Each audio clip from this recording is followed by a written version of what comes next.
Hello, and thank you very much for watching again. Before I start, I wonder if I could ask a favour. Could you please consider subscribing?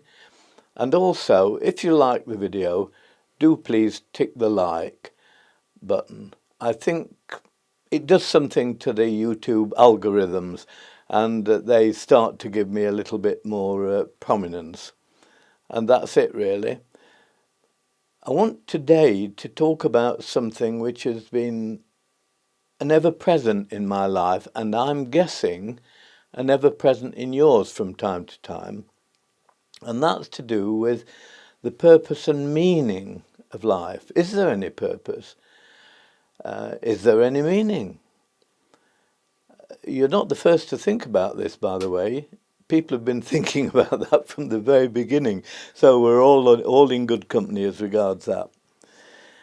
The early people thought about purpose and meaning, and also realized that there were such things as virtues and vices, and reached conclusions that somehow living a virtuous life was better for them and for other people. And so I really want today to talk about virtues and vices in the context of those early questions that were asked by our ancestors, really, and bring it right up to date, because we're living in what, particularly in the West, is something like a mad world, when what we thought, my generation thought of virtues, are really being termed vices now.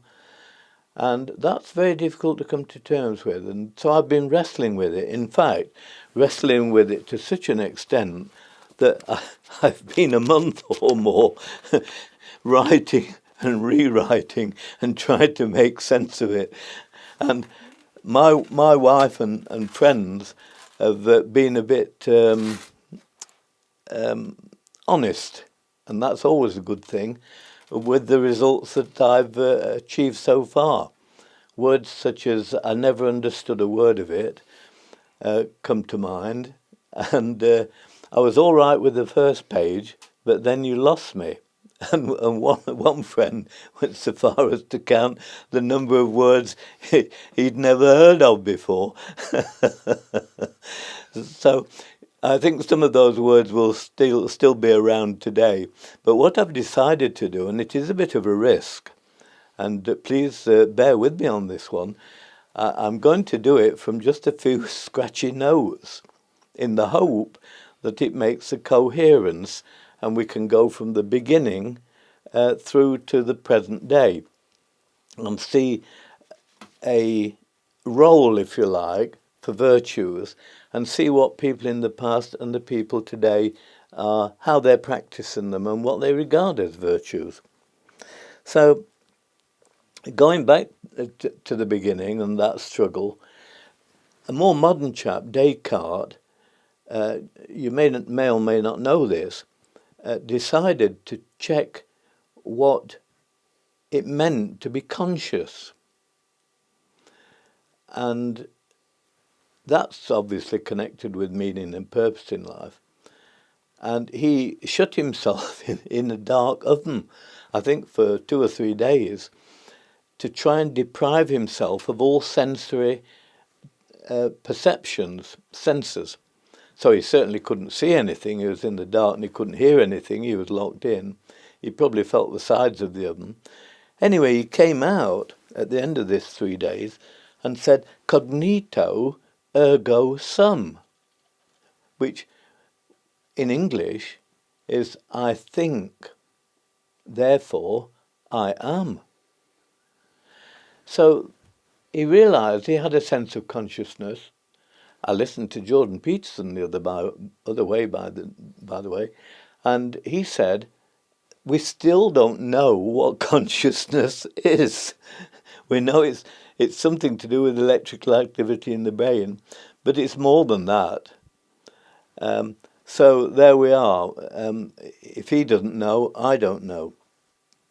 But philosophers from the beginning, and they're the people who think about language and think about these deep questions. They're looking for truth and trying to establish, is there meaning, is there purpose, what is the truth about this?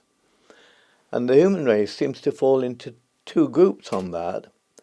There's the atheist view, which is a god, and there's an atheist view, which is there is no God.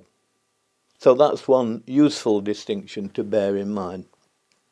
I will, of course, approach this and conclude along the theist lines, but others, such as Richard Dawkins, conclude otherwise. Now, I'll go back to Socrates. That's a good start. In the West, anyway, people were thinking about it in China, and so there was Lao Tzu, Confucius, these people. But I don't start there because I'm a Western Christian, and so our culture really is based on Judaic Christian culture, beliefs, and starts with the Greeks, who were before Christ, of course. Socrates was possibly 400 years before him. And Socrates said, I've got to keep asking, what? What am I seeing and what am I hearing? And I keep asking the question, what? I can ask a why for in another context. And eventually I arrive at what I feel is a truth about meaning and purpose. And then I test that by talking about it. And so I talk to people. So it's ask the questions, establish a truth in your mind, talk to other people. And when you think you've got it, live it, he said. And that's interesting. And I might mention that later. Socrates never wrote anything, but his pupil, Plato, did, and his pupil, Aristotle, did. And Aristotle said, it's crucial to settle these big questions in our minds, to have a sense of purpose and a sense of being, and to have a sense that you are fulfilled in life and satisfied, not selfishly satisfied, but happy and contented, not indulgent, but contented with your understanding of life and your role in it and any purpose that you're pursuing in life. And that is important for all of us. And he said, when you've reached that state of fulfillment, satisfaction, a sense of inner happiness, he called that eudaimonia. And that is the highest point, the highest state at which a person can feel. They feel joyous at that point because they have meaning and they have purpose.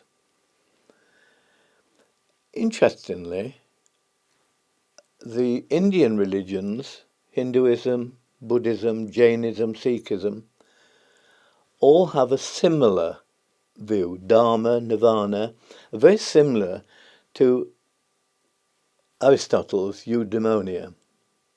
Different, however, from the Jewish view of the highest point it's possible to attain. You attain it according to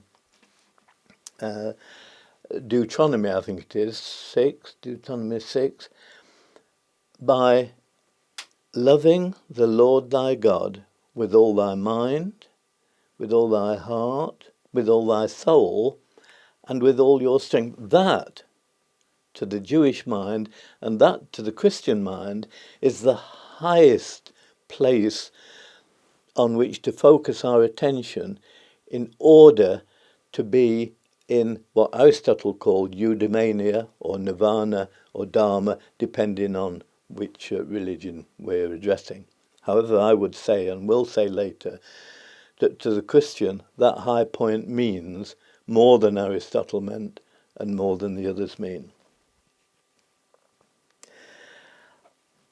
So, in terms of the application of virtues, we live the virtues, they become part of our life, as Socrates said, they become part of our being, because we are living virtues to such an extent that eudaimonia is achieved. That was Aristotle. We'll now come to Genesis. I'll go to Genesis now. And you all know the Garden of Eden story.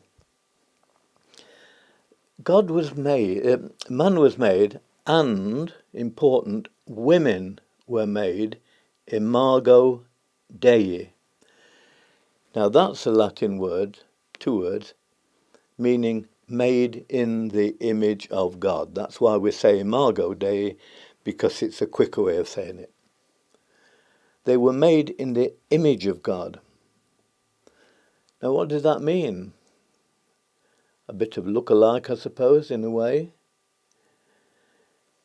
God's omniscient. He knows everything, so we haven't got that. He's omnipresent. We're just here. I'm not there, I'm here. And he's omniscient, knows everything, omnipotent. He's all-powerful. He can do what he likes.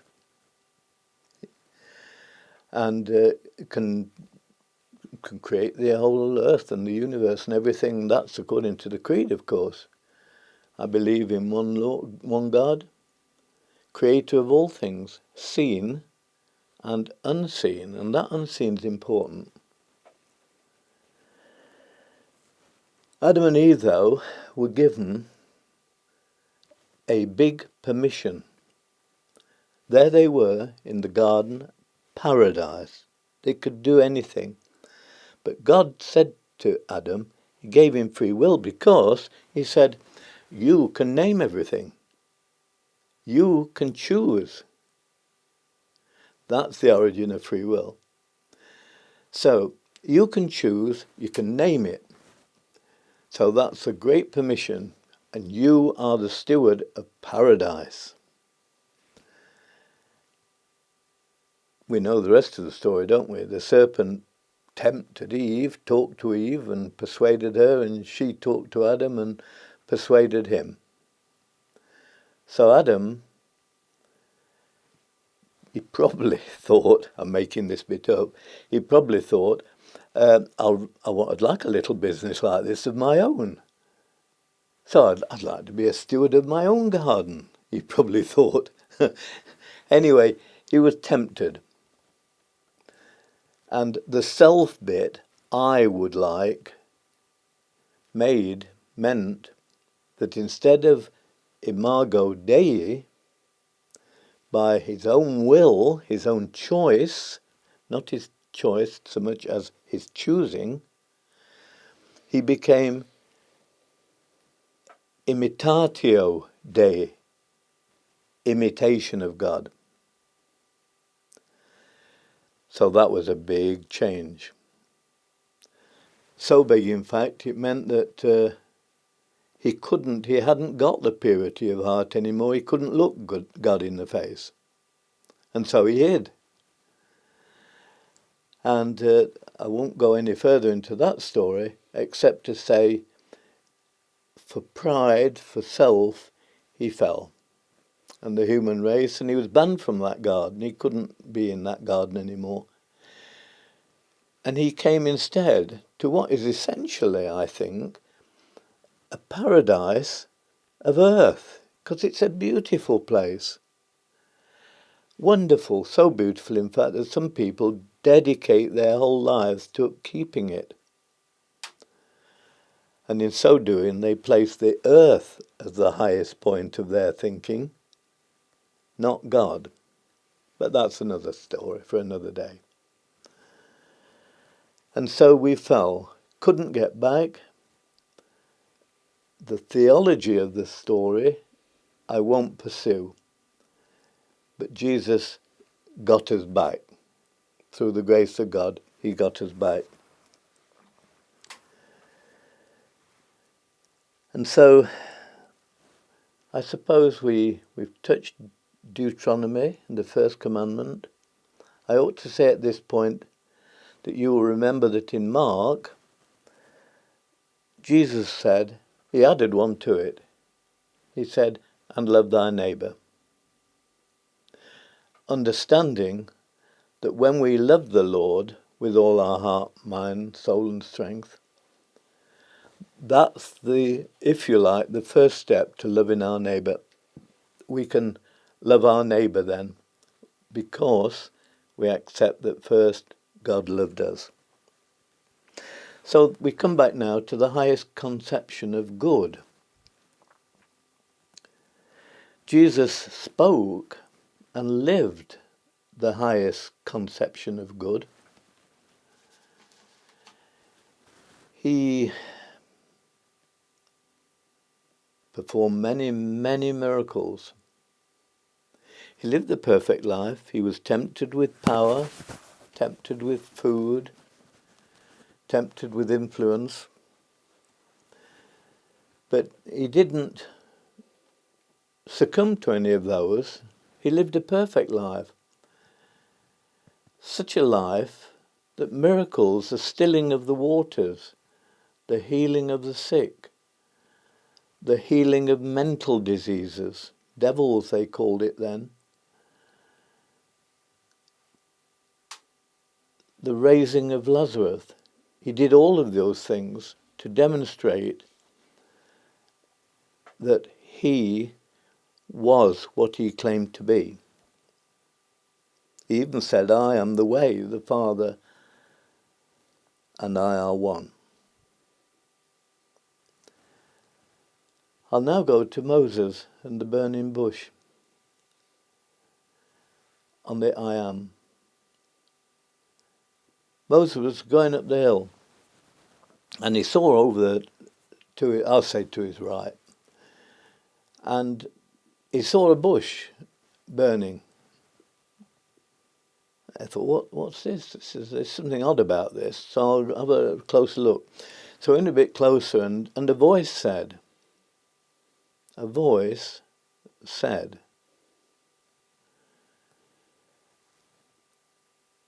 don't come any further. Or first of all it said, come and have a look. And then he got a bit closer and it said, don't come any further, take your shoes off, you're on holy ground. Which he did. Come a step closer, the voice said. So he went and he sort of peered at this and he saw the bush. It was burning. There'd be, he didn't say there was a smell, but it might have been.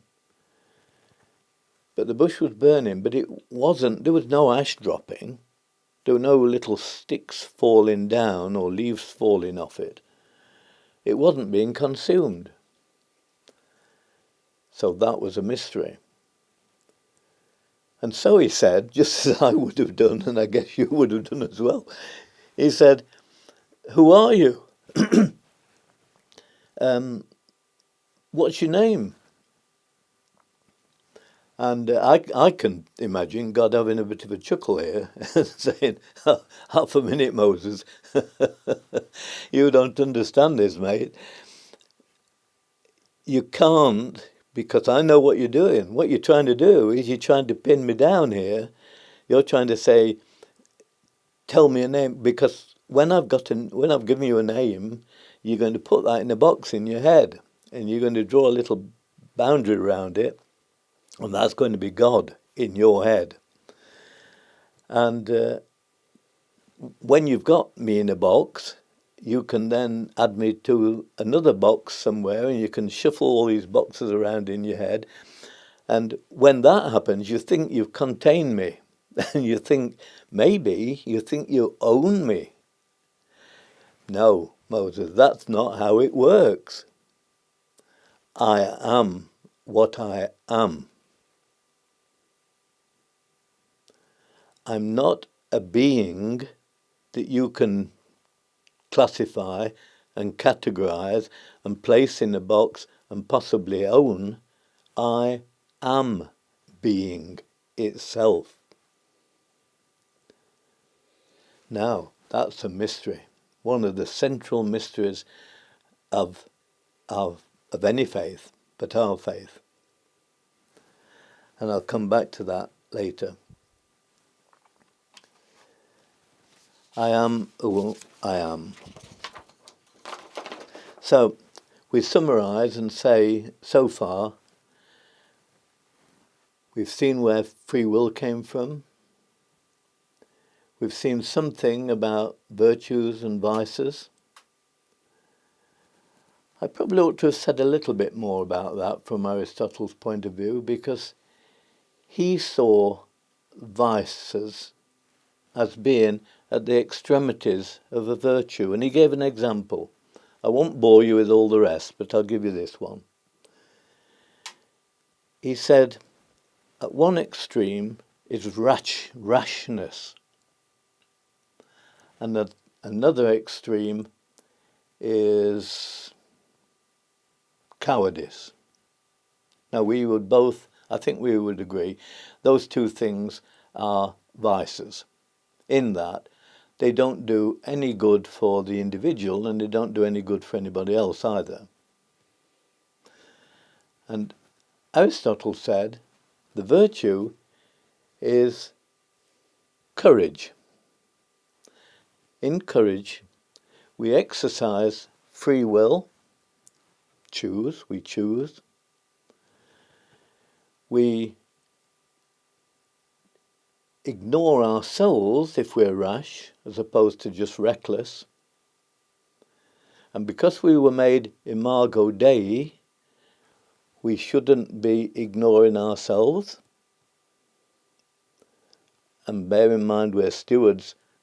Later on, we're told we are also the temple of God, our bodies. So we shouldn't be choosing rashness anyway. And what does rashness do for anybody else? And then cowardice, we're choosing and thinking only of self. And that doesn't do any good for anybody else. But when we exercise courage as a virtue, we take into account other people and we take into account our stewardship, which is the imago Dei, the God who is within us and made us in our image. So now, I'll come now straight to the early church. So I'm missing out all the theology of the salvation of us. That's another video, and other people have spoken and I have on that. So the early church prospered. It grew, it dealt with a few heresies. But all the time, virtue and vices were running through. The idea of the meaning, the purpose of life never left it. The first commandment, you see. So it never left it. It was always there in the minds of the Jews and in the minds of Christians. There were some heresies that came and went. Many are still here in different forms. And that's worth a video. And we come up to Jeremy Bentham. We've passed St. Augustine, St. Anselm. We've passed some of the popes who were very good men and women. We've passed the apostles, of course.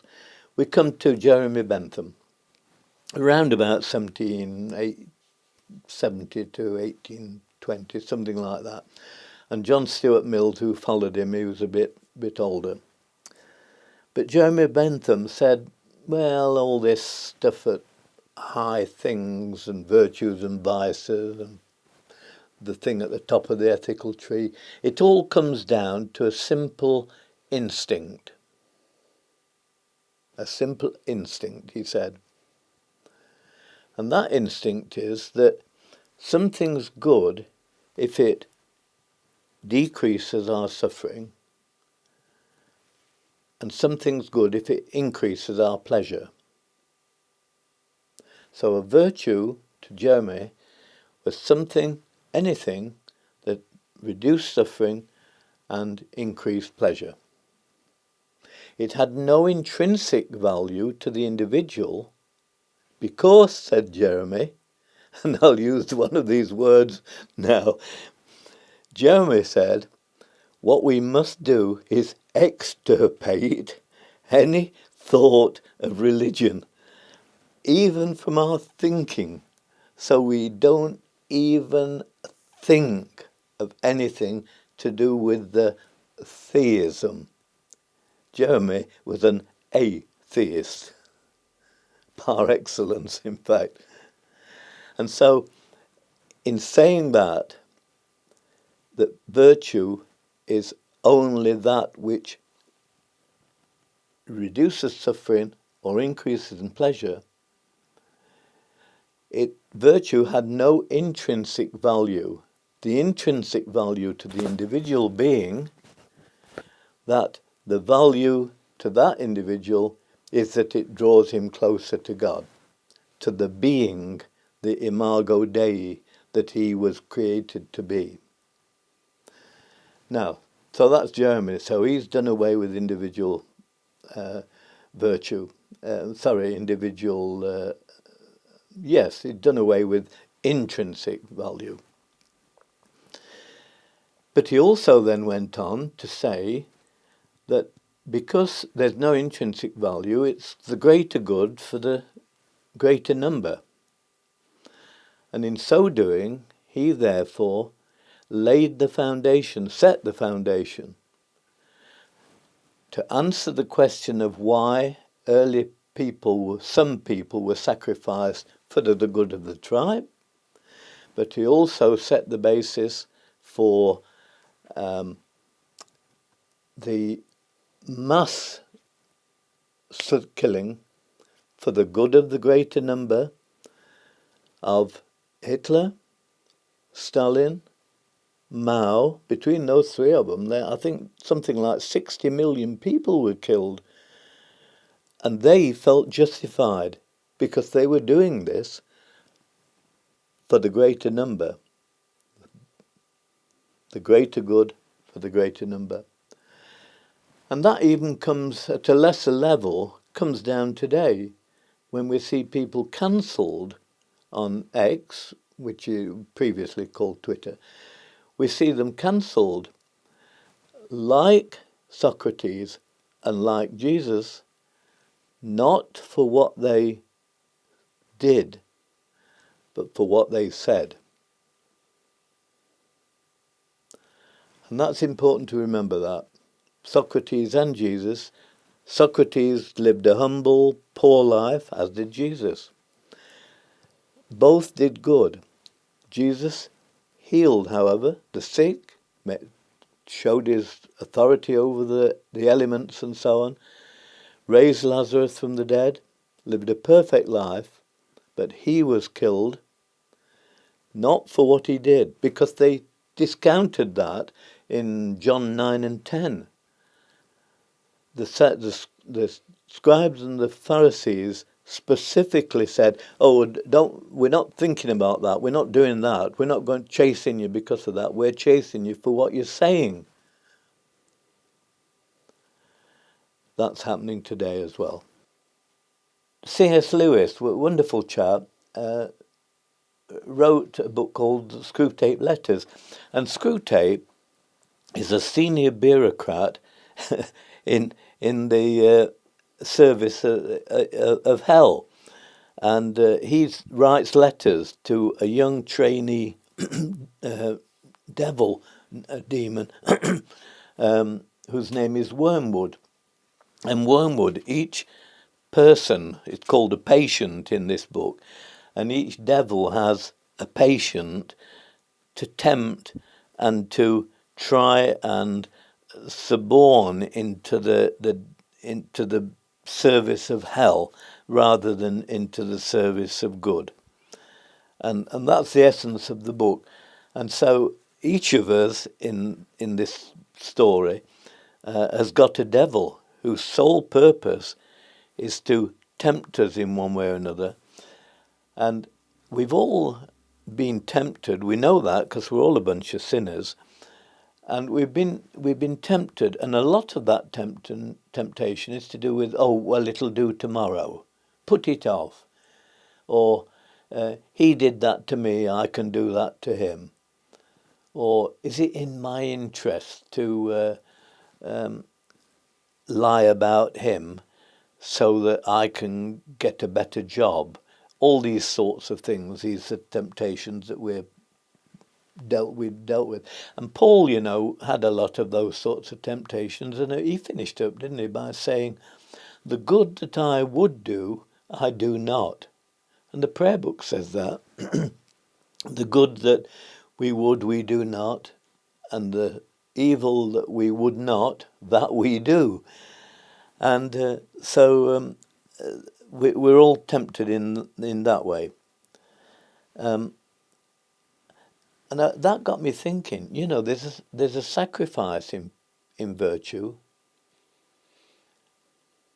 Because when we practice a virtue, we forego the pleasures of the concomitant vices. So we do sacrifice a bit of pleasure. That doesn't tie up with Bentham's view, does it? But anyway, I wonder what he'd say if I ever meet him and put that question to him. So that's Paul in Philippians, and we've all heard these weasel words of wormwood without any doubt. And J.B. Phillips wrote a book, Your God is Too Small, and by that he meant your perception of God is too small. And if instead of having at the top of our tree, our ultimate good, our highest good, if we don't have love the Lord thy God, we'd have something else that we've placed in its place. It might be the love of the football club. It may be the desire I have to build a new house. I don't have that desire as it happens. But there's all sorts of things that we put at the highest point, and when we do that, we reduce the level of God. And that's one of the things that's problem today, isn't it? We've got all these people who are saying the most important thing in life is this, that and the other, and they're not. I tell you what, I'm not going to be reducing God from the top of the list in order to put zero carbon for 2050 at the top of the list. Nor am I going to put a football club, Bristol City, for example. I'm not going to put those at the highest point. And I hope that as viewers, you'll be looking carefully at what you've got as your highest points. Bearing in mind that God said to Moses, I am. You're not going to keep me lower, Moses. I am who I am. You're not going to make me a being. I am being. And Jesus said, I am the way. I am the truth. So there's no truth higher than that. And when it comes to love, I think about this a lot, because a lot of us wonder if we can love. What does it mean? Is it affection? Is it more than that? Is it more than empathy? Is it more than sympathy? Of course it is. But I can love only because God first loved me. God doesn't have the attribute of love or the characteristic of love. He is love. And when we first love God, He's at the top of the list.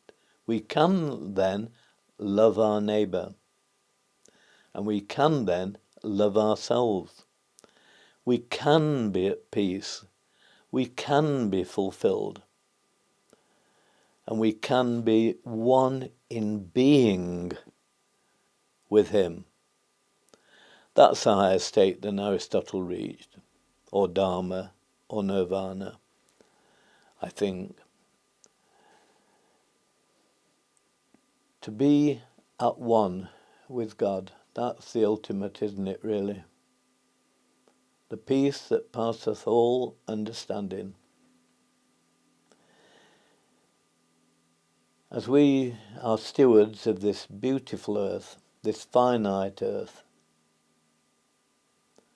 but finite it is, just as we are finite, but by keeping God at the highest point, the highest ethical point in our lives, making him the focal point, I can love as he loved. I can love my neighbour as myself. I can love myself. And so let us pray.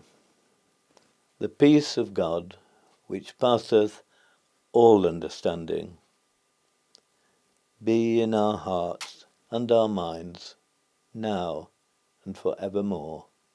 Amen.